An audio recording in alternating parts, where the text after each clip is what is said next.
The night the girl arrived at her uncle's house, the moon hung low and swollen, like something watching her from the treetops. The road behind them had vanished into a wall of fog, and the silence that replaced the engine's rumble felt almost alive.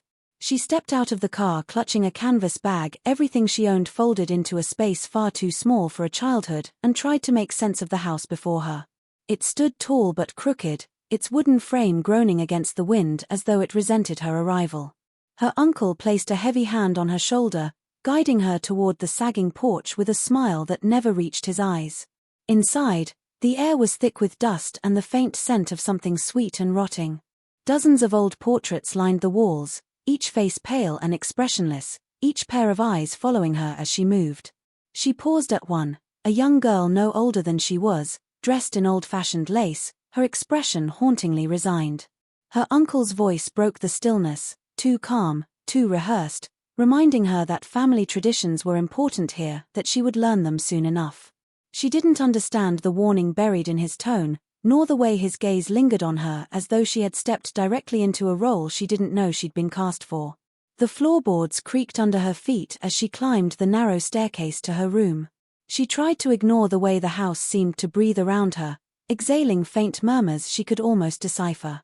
Behind her, her uncle waited in the hallway, his silhouette stretched unnaturally long by the flickering light. He wished her good night in a voice low and gentle, but the moment her door closed, she felt the atmosphere shift, heavier, colder, charged with something she could neither name nor dismiss. She lay awake listening to the old house whisper, unaware that by crossing its threshold she had already become part of something ancient, something twisted, something that had taken countless girls before her. And somewhere below, behind a locked door she had not yet seen, a wedding dress waited in the dark.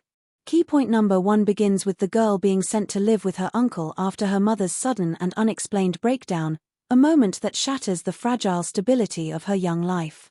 One morning she wakes to find her mother sitting silently at the kitchen table, eyes distant, hands trembling around a cup of untouched tea.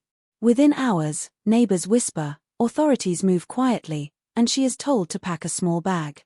No one gives her real answers, only vague assurances that her uncle will take care of her for a while, but even at 12, she understands when adults are hiding something. The car ride feels endless, the air heavy with tension, and she keeps replaying the image of her mother staring blankly at the wall, as if her soul had slipped away. Her uncle's name had always carried an uncomfortable weight in family conversations, mentioned rarely and never without a pause afterward, so when she is told she'll be staying with him, a knot begins forming deep in her stomach. As they approach his rural property, the landscape grows more isolated and overgrown, each passing mile reinforcing the sense that she is being moved far from anything familiar or safe. The house itself stands like an abandoned monument, towering yet decayed, and she cannot understand why her mother would send her here instead of anywhere else. Her uncle greets her with a stiffness that feels practiced, his eyes assessing her in a way that makes her instinctively want to step back, yet she forces herself to remain polite. He speaks to her in a slow, deliberate manner, as though they are already following some script only he knows. While he carries her bag inside, she feels a strange chill sweep through her, a sensation that something inside the house is shifting in anticipation of her arrival. The first hours in this new environment make her realize how drastically her world has changed. There is no laughter, no warmth, no trace of the life she once knew. Her uncle shows her to a small bedroom at the end of a narrow, dim hallway, emphasizing that she should stay within certain parts of the house and never wander after dark. His rules are delivered with a softness that somehow makes them more unsettling, like warnings disguised as kindness. The isolation becomes immediately apparent, no neighbors, no nearby homes, no signs of ordinary life for miles. She begins to feel as though she has been delivered into a space designed to swallow sound, movement, and resistance. With every creak of the old floorboards and every lingering look her uncle gives her, she senses that her arrival is not temporary and certainly not accidental, but part of some silent expectation that has already begun to unfold around her.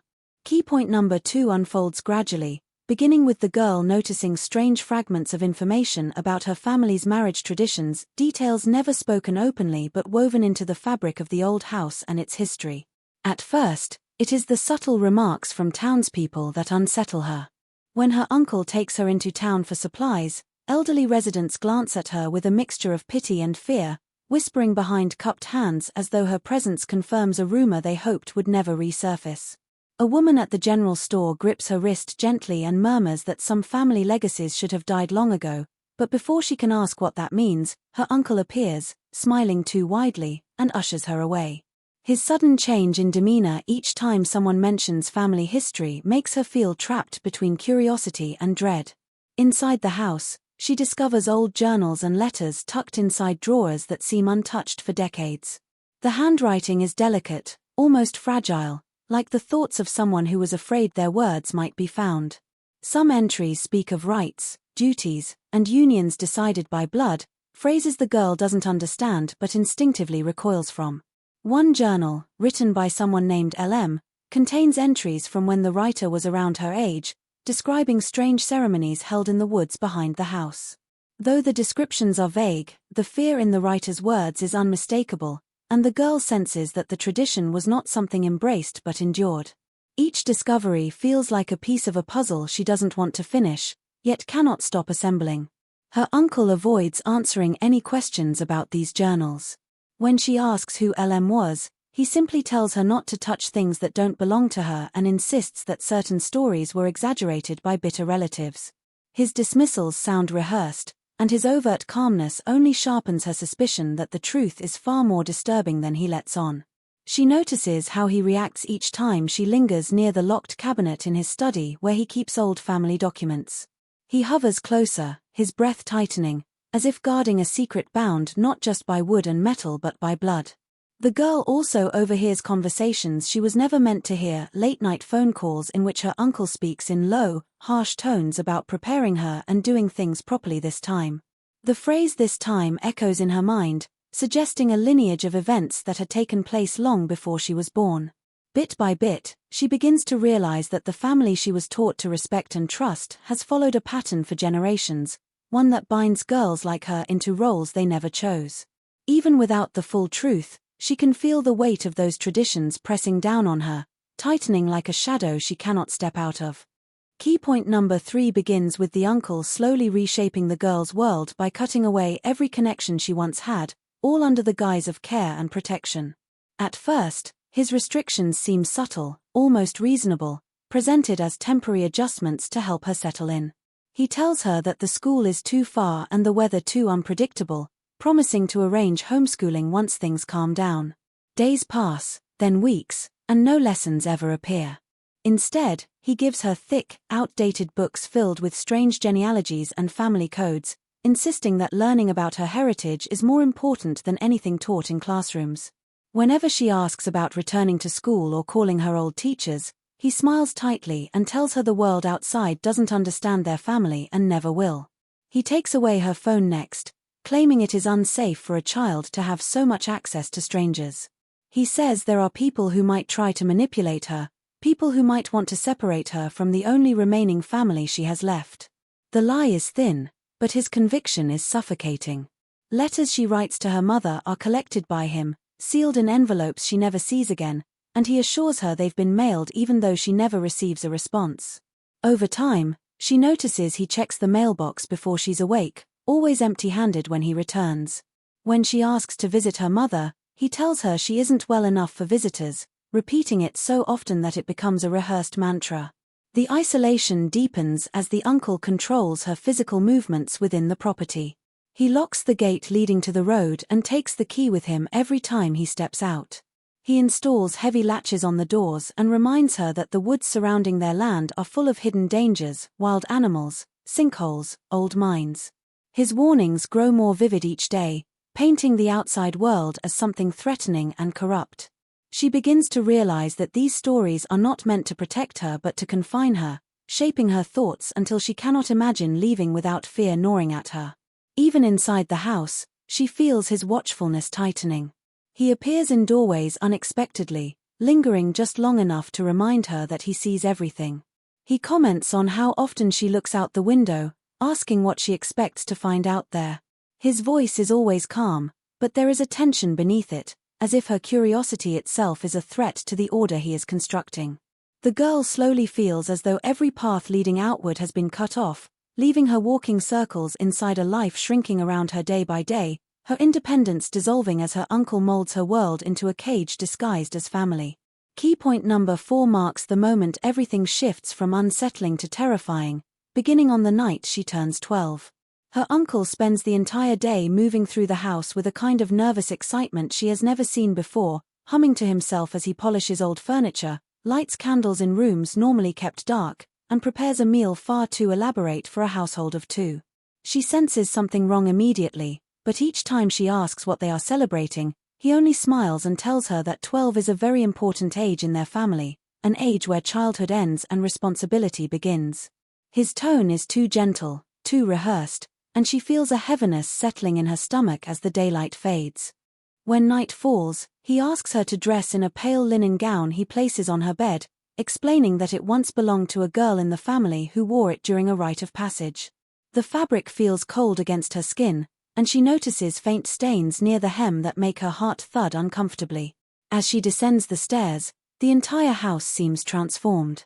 Candles line the hallway, their flames flickering as if reacting to her presence. Her uncle waits at the bottom, dressed in his old formal coat, holding a small wooden box carved with symbols she has seen in the journals she secretly read. He takes her hand, his grip too firm, and leads her to the parlor where the air is thick with incense and the faint scent of something metallic. He begins speaking in a soft, ceremonial tone, reciting phrases she doesn't recognize but seems expected to accept without question. He tells her that she has reached the age where she must take her place in the family, fulfilling a tradition older than the house itself, a tradition bound by blood and honor. She stands frozen, unable to understand the meaning behind his words, yet instinctively recoiling from the intensity of his gaze. When he opens the wooden box, she sees a ring inside, old, tarnished, far too large for her hand. He lifts it with reverence and tells her it has been passed down through generations, worn by every bride in their lineage when the time came to join their fates with the head of the household. The term bride feels like a knife twisting in her mind, and she steps back instinctively, but he follows, insisting that this moment is sacred and cannot be refused. The room seems to close in around her as he continues speaking, telling her that tonight she will become part of the family in a way that binds her forever, that the bloodline survives only through loyalty and tradition. She realizes then that he has not been preparing her for safety or education, but for a role she never knew existed, one carved into the family structure long before she was born, one that has already claimed others before her. The candles flicker violently as though reacting to her fear, and she feels the weight of something ancient pressing down on her as her uncle steps closer, holding the ring like a promise and a sentence intertwined. Key point number 5 unfolds as the girl begins noticing unsettling traces of those who came before her, remnants of previous wives hidden in corners her uncle never expected her to explore. It starts with small discoveries: an old silver hairpin wedged beneath a loose floorboard, its delicate initials unfamiliar and far too elegant to belong to anyone living in the house now. She turns it over in her hand, feeling its weight, sensing the presence of someone who had once held it with care. When she asks her uncle about it, he dismisses it with a practiced shrug, claiming it belonged to a distant relative who passed away years ago. But the way his eyes tighten, and the speed with which he pockets the hairpin, make her stomach churn with suspicion. Over the next days, she becomes increasingly aware of these remnants. In a dusty wardrobe she wasn't supposed to open, she finds a torn dress folded neatly, its fabric yellowed with age and ripped at the neckline as though someone had struggled violently while wearing it. Hidden behind it is a faded photograph of a girl not much older than her, standing beside the uncle in the same house, her expression hollow and defeated. The photograph is dated only 3 years before the girl arrived, a detail that sends a cold shiver down her spine. When she confronts him again, he claims the girl was a cousin sent to boarding school, but his explanation is as brittle as the photo's crumbling edges. As she moves through the house with new eyes, she notices subtle patterns that point to a long legacy of vanished girls. Scratched initials appear behind wallpaper when a corner peels loose, each letter a desperate attempt by someone to leave proof of their existence. A small wooden comb lies beneath the bed frame in the guest room, its teeth bent as if someone had clutched it too tightly. In the attic, she unearths a trunk filled with personal belongings: lockets, ribbons, notebooks, each item belonging to a different girl, none of whom are mentioned in the family stories her uncle recites with such conviction. The most disturbing discovery is a journal hidden beneath the trunk's lining, containing fragmented entries describing ceremonies similar to the one her uncle attempted with her. The last entry ends mid-sentence, the handwriting frantic and smudged. The house itself seems haunted not by ghosts, but by the lives of those swallowed by its traditions. Every object becomes a silent testimony, each piece of forgotten jewelry or torn fabric whispering warnings she can no longer ignore. The realization settles over her that she is not the first to endure this, and that her uncle's intentions are part of a long, horrifying pattern. These artifacts are not random leftovers from past generations, they are echoes of girls who lived, suffered, and disappeared within the very walls she now calls home, leaving her painfully aware that she may be next if she does not find a way out. Key point number 6 begins with the quiet, desperate hope that someone outside the house might see what is happening and intervene, a hope that briefly flickers to life when the town's pastor becomes aware of the girl's situation. He is an older man who has lived in the area long enough to recognize the patterns of this family, patterns the townspeople pretend not to notice. During one of the rare trips her uncle allows, the pastor sees the girl standing behind him, pale and withdrawn, her eyes carrying a fear no child should have. Something about her expression breaks through the silence he has kept for years. He calls out to her uncle, greeting him politely, but his gaze lingers on the girl with unmistakable concern. A few days later, the pastor appears at their door uninvited, claiming he came to check on the girl's well-being. Her uncle forces a friendly smile, his voice syrupy and controlled, assuring the pastor that she is settling in beautifully and that everything is perfectly safe. But the pastor doesn't leave. Instead, he asks the girl directly how she is doing, and she hesitates for a split second, just long enough for her uncle's hand to grip her shoulder with subtle pressure. That moment tells the pastor everything he needs to know. He gently suggests that she should come to Sunday service, saying that children her age need community, but her uncle declines in a tone that ends the conversation. Not deterred, the pastor returns more frequently, each visit an attempt to get close enough to understand the danger surrounding the girl. One afternoon, when her uncle steps outside to speak with a neighbor, the pastor quietly approaches her and tells her that he once tried to help another girl who stayed in this same house. His voice tightens when he admits she disappeared shortly afterward. He urges the girl to trust her instincts and promises that if she ever finds a way to signal for help, he will come. His words ignite a fragile sense of hope inside her, something she hasn't felt since arriving. Her uncle, sensing the pastor's persistence, grows more hostile with each visit. He begins locking the gate more aggressively, watching the road from the porch, and making veiled comments about people who imagine threats where there are none. When the pastor tries to involve local authorities, he discovers the law has historically turned a blind eye to this family, intimidated by their generations of influence and the fear-laced stories woven into the town's history. His warnings are dismissed as paranoia. Yet the pastor refuses to stop. He slips notes into the mailbox, leaves small tokens of reassurance on the fence post, and stands longer at the edge of the property, hoping she will show herself. His presence becomes a quiet defiance against the darkness surrounding her, the single flicker of outside resistance. But with every attempt he makes, her uncle tightens his hold, transforming the house from a cage into a fortress, as though preparing for a battle only he fully understands. Key point number 7 unfolds the moment the girl realizes that escape is not only necessary but nearly impossible, as the world outside the house reveals dangers crafted specifically to keep her trapped.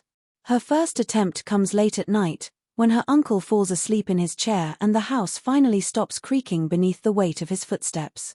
Her breath shakes as she slips down the hallway, careful not to disturb the loose boards she has memorized. She manages to reach the back door, her trembling fingers working the lock open, tasting freedom for the first time since she arrived. The cold air outside hits her face, sharp and clean, a stark contrast to the suffocating stillness within the house. She steps into the darkness, her heart thundering, convinced that if she can reach the tree line she might make it to the road and eventually the pastor. The woods seem peaceful at first glance, quiet enough that she mistakes them for safe.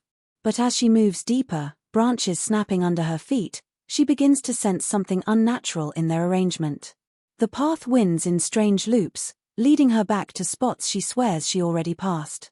When she tries to run, her foot catches on something hidden beneath the leaves, sending her sprawling. As she scrambles to stand, She uncovers a metal snare, rusted yet functional, set deliberately along a trail a child might choose. The realization hits her hard. These traps were placed for someone like her. She notices signs of more thin wires, camouflaged pits, trip mechanisms designed to tighten around ankles. Every direction she turns has a threat waiting like a silent guardian, ensuring no one escapes the property. Branches crack somewhere behind her, and she freezes. The sound is too deliberate, too heavy to belong to an animal.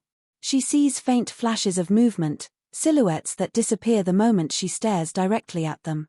The idea that her uncle might have allies, watchers who move through the trees at night, forces panic to claw up her throat. She turns and runs blindly, no longer caring about noise, driven only by survival. But the woods twist unnaturally around her, funneling her back toward the house. When she finally bursts out of the tree line, gasping and scraped, she sees the porch light glowing like a warning beacon. Her uncle stands in the doorway, his expression unreadable, neither angry nor surprised, as though he had expected this moment all along. He tells her gently that the forest is not kind to those who wander, that the family land protects its own in ways outsiders wouldn't understand. His calmness is more terrifying than any threat. The girl realizes that escape is not just difficult, it is something the land itself seems designed to prevent. Every snare, every hidden pit, every silent watcher reinforces the same truth. Once chosen, no girl leaves. Key point number 8 begins with the discovery of a forbidden family record, a revelation that does not come in a single dramatic moment but in a series of quiet, chilling clues that lead the girl deeper into the truth her uncle has tried so hard to bury. After her failed escape attempt, he grows more vigilant, keeping doors locked and keys hidden, but he becomes careless in one small detail. The study door, usually shut tight, is left slightly ajar one rainy afternoon. The girl notices the gap while sweeping the hallway and feels an instinctive pull toward it, a sense that something inside may explain the horrors she has been forced to witness. With cautious steps, she slips inside, her heartbeat loud in her ears as she moves past the shelves lined with faded books, most of them bound in cracked leather. She goes straight to the locked cabinet she has seen him open only once. The key rests on top of the desk, perhaps forgotten in his haste, and her hands tremble as she unlocks the heavy door. Inside, she finds stacks of ancient ledgers, brittle pages filled with family names, dates, and cryptic notes written in a stern, unforgiving script. One book in particular catches her attention, older than the rest, wrapped in cloth and sealed with a broken wax emblem. She unwraps it carefully, revealing a handwritten manuscript that feels more like a confession than a record. The entries stretch back more than a century, documenting a bloodline bound by a vow made long before her birth. The manuscript describes the origins of the family's traditions, beginning with an ancestor who fled from accusations of violating forbidden customs. This ancestor believed that preserving the purity of the bloodline was a divine duty, one that required binding young girls to the head of the household to maintain power and control. Over generations, this ritual became law within the family, twisting into a tradition that masqueraded as sacred while hiding its cruel nature. Each new entry reveals how the community's fear allowed the family to operate untouched, how silence became a currency traded for safety, and how violence was excused as heritage. The girl discovers names she recognizes, initials she found behind wallpaper, dates matching torn photographs, and notes describing unions that ended abruptly. Some entries end in dark ink splatters, as if the writer had been interrupted mid-sentence. One passage details a girl who attempted to flee into the woods and was brought back by men loyal to the family, her fate recorded in cold, emotionless language. Another notes that the land itself was conditioned to deter escape, a phrase that sends a shiver through her as she remembers the traps and watchers hidden among the trees. As she reads further, she finds what terrifies her most, a recent entry bearing her name, written months before she ever arrived at the house. Her uncle had been preparing for her long before her mother's breakdown, long before she understood the danger she was in. This realization settles like ice in her bones. Her life was never altered by chance, it was orchestrated, planned, and expected by a legacy determined to claim her, just as it had claimed countless others before her. Key point number 9 begins with the girl realizing that knowledge alone will not save her, pushing her into a quiet, desperate rebellion as she starts plotting an escape that demands both patience and secrecy. The manuscript has given her clarity, but clarity comes with a cost. The moment she understands her uncle has been preparing for her arrival long before she ever stepped foot in the house, she also understands that he will not hesitate to act the moment he senses defiance. So she forces herself to remain outwardly obedient, answering him softly, avoiding questions, pretending to accept the boundaries he has set.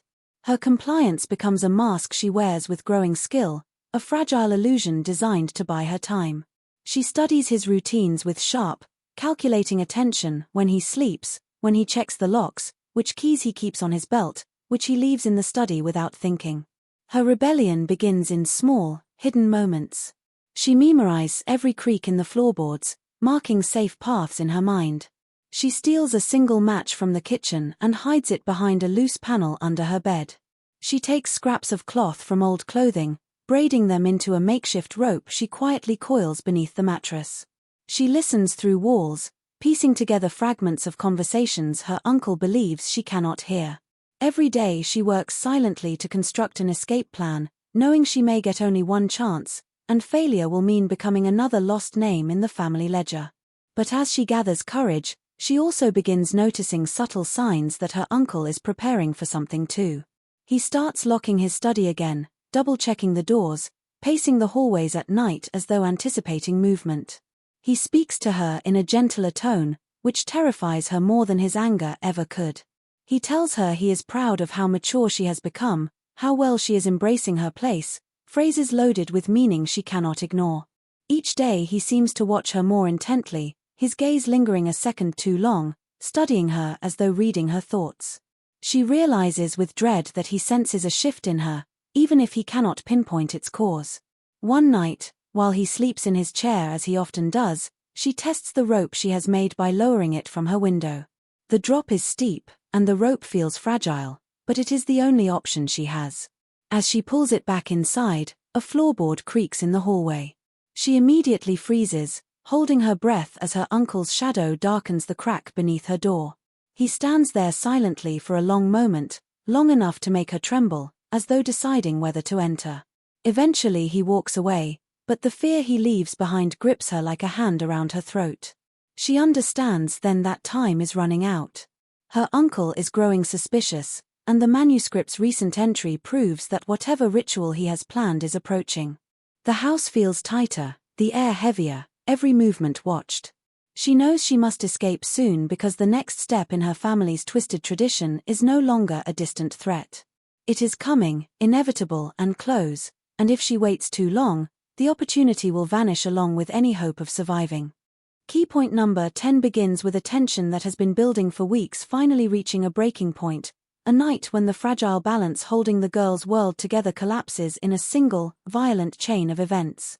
The house feels different that evening, heavier, charged, as if it knows what is coming. Candles flicker in hallways she has memorized, shadows twisting unnaturally across the peeling wallpaper. Her uncle moves through the rooms with an intensity that betrays more than casual control. Every step he takes, every door he shuts, feels like a countdown, marking the approach of the ritual he has been preparing for since she arrived. She knows she cannot wait any longer. Her preparations, the rope she braided, the knowledge gleaned from the forbidden manuscripts, all converge in a moment that must be executed with precision or fail completely. The confrontation begins quietly. She waits for him to fall asleep in his chair, the familiar creaking of the floorboards marking his dozing breaths. Then, she acts, grabbing the rope and moving with calculated steps to the window. Just as she is about to descend, she hears him stir. Panic sets in, sharp and immediate, but she forces herself to stay calm, knowing that if she falters, there will be no second chance. He calls her name, his voice soft, almost seductive in its control, yet underneath it is a tone that chills her blood, one she knows is capable of violence. She refuses to answer. She steps down, inch by inch, the rope testing her courage, the cold night air biting at her exposed arms. Behind her, the house seems alive, every creak of wood and gust of wind a warning of how close she is to discovery. He sees her as she lands. The movement sparks a violent reaction, a flurry of sound and motion that turns the property into chaos. Shouts echo, furniture topples, and the old house groans as though in protest.